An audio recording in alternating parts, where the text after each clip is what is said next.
नमस्कार। आज हम सब मिलकर एक बहुत ही खूबसूरत सफर पर निकलने वाले हैं। भारत की सांस्कृतिक विरासत की गहराइयों में हम बात करेंगे भारत के 8 शास्त्रीय नृत्यों की। पता है, ये सिर्फ नाच नहीं है, ये तो जीती जागती कहानियां हैं जो सदियों से चली आ रही हैं। तो कभी सोचा है कि कोई भी मूवमेंट, कोई भी एक इशारा भला 1000 साल पुरानी कहानी कैसे सुना सकता है? कमाल की बात है ना? ये डांस फॉर्म सिर्फ एंटरटेनमेंट के लिए नहीं है। अरे ये तो चलता फिरता इतिहास है जो पीढ़ी दर पीढ़ी हम तक पहुंचा है। जी हाँ, भारत में ऐसी 8 क्लासिकल डांस फॉर्म्स को मान्यता दी गई है। तो फिर देर किस बात की? चलिए एक एक करके इन सभी भाषाओं को समझते हैं जो बिना बोले ही सब कुछ कह देती हैं। तो हम अपना सफर शुरू कर रहे हैं दक्षिण भारत से, एक ऐसी जगह जिसे कई प्राचीन कलाओं का गढ़ माना जाता है। यहाँ की तो हवा में ही परंपरा और संस्कृति घुली हुई है। और हमारी पहली मुलाकात हो रही है भरतनाट्यम से। इसकी जड़ें जुड़ी हैं तमिलनाडु से, और जानते हैं, इसे भारत का सबसे पुराना क्लासिकल डांस माना जाता है। भरतनाट्यम की सबसे खास बात है इसका गजब का संतुलन। इसमें 3 चीजें एक साथ चलती हैं: हाथों की मुद्राएं, चेहरे पर आते जाते भाव और पैरों की वो रिदमिक थाप। और जब ये तीनों मिल जाते हैं ना, तो भगवान शिव को समर्पित कहानियां जैसे आंखों के सामने जिंदा हो उठती हैं। चलिए अब चलते हैं केरल की तरफ। यहाँ एक ऐसा डांस फॉर्म है जो ड्रामा, रंग और एनर्जी इन सब से भरपूर है। नाम है कथकली। कथकली असल में एक डांस ड्रामा है। इसकी सबसे बड़ी पहचान है इसका मेकअप और भारी भरकम कॉस्ट्यूम्स। यहाँ हर रंग का एक मतलब होता है। जैसे हरा रंग हीरो के लिए तो लाल विलन के लिए। और इसी के जरिए रामायण और महाभारत की कहानियां स्टेज पर साकार हो जाती हैं। हम अभी भी केरल में ही हैं, लेकिन अब हम एक ऐसे डांस फॉर्म को देखेंगे जो कथकली से एकदम बिल्कुल उलट है। ये है मोहिनीअट्टम। आइए जानते हैं ये इतना अलग क्यों है। देखिए, अगर कथकली एक जोरदार तूफान जैसा है, तो मोहिनीअट्टम वो एक शांत नदी की तरह है, बहुत कोमल और लय से भरा हुआ। ये डांस भगवान विष्णु के स्त्री अवतार मोहिनी से जुड़ा है और इसकी सफेद और सुनहरे रंग की ड्रेस इसकी पहचान है। तो अब फर्क एकदम साफ है ना? एक ही राज्य केरल और 2 कितने अलग अलग डांस फॉर्म्स।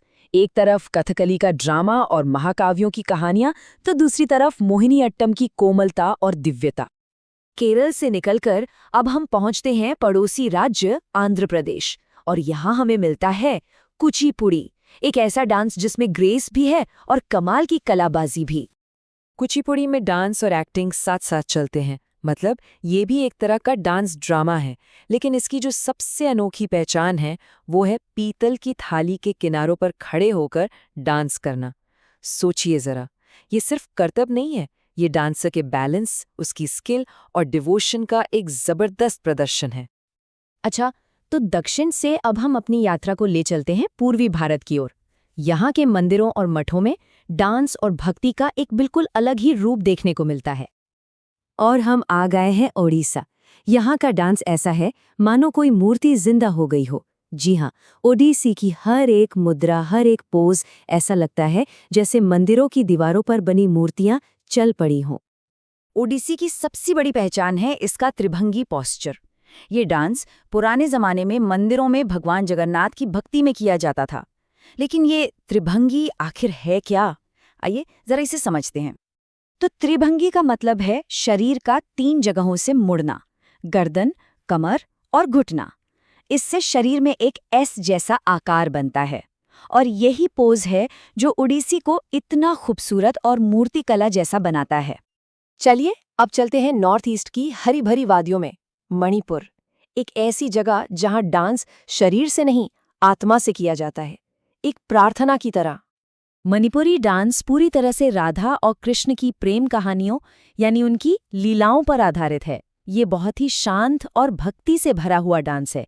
इसमें बहुत कोमल, गोल घूमने वाले मूवमेंट्स होते हैं जो दिव्य प्रेम का जश्न मनाते हैं। पूर्वी भारत में हमारा आखिरी पड़ाव है असम, और यहाँ हम मिलेंगे एक ऐसे डांस से जो सदियों तक दुनिया की नज़रों से दूर मठों की दीवारों के अंदर ही रहा। इसका नाम है सत्रिया। तो जैसा कि मैंने बताया, सत्रिया की शुरुआत असम के वैष्णव मठों में हुई, जिन्हें सत्र कहते हैं।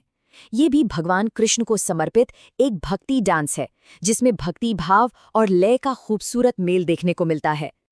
और अब हम अपने इस सफर के आखिरी पड़ाव पर पहुंच गए हैं, उत्तर भारत में। यहाँ हम बात करेंगे कथक की, जिसे कहानीकारों का नृत्य भी कहा जाता है। कथक का नाम ही कथा यानी कहानी शब्द से आया है। इसकी सबसे बड़ी खासियत है इसके तेज फुटवर्क और तेजी से लिए जाने वाले चक्कर। पैरों में बंधे घुंघरू जब बजते हैं तो ऐसा लगता है जैसे वो कोई कहानी सुना रहे हों।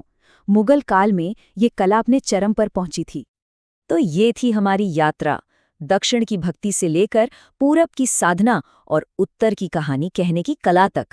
8 डांस फॉर्म्स और हर एक की अपनी अलग पहचान, अपनी अलग आत्मा। यही तो है भारत की अविश्वसनीय विविधता।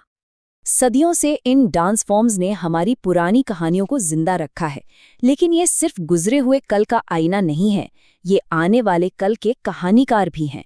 तो एक सवाल के साथ आज की बात खत्म करते हैं कि भविष्य में ये नृत्य हमें और कौन सी नई कहानियां सुनाएंगे।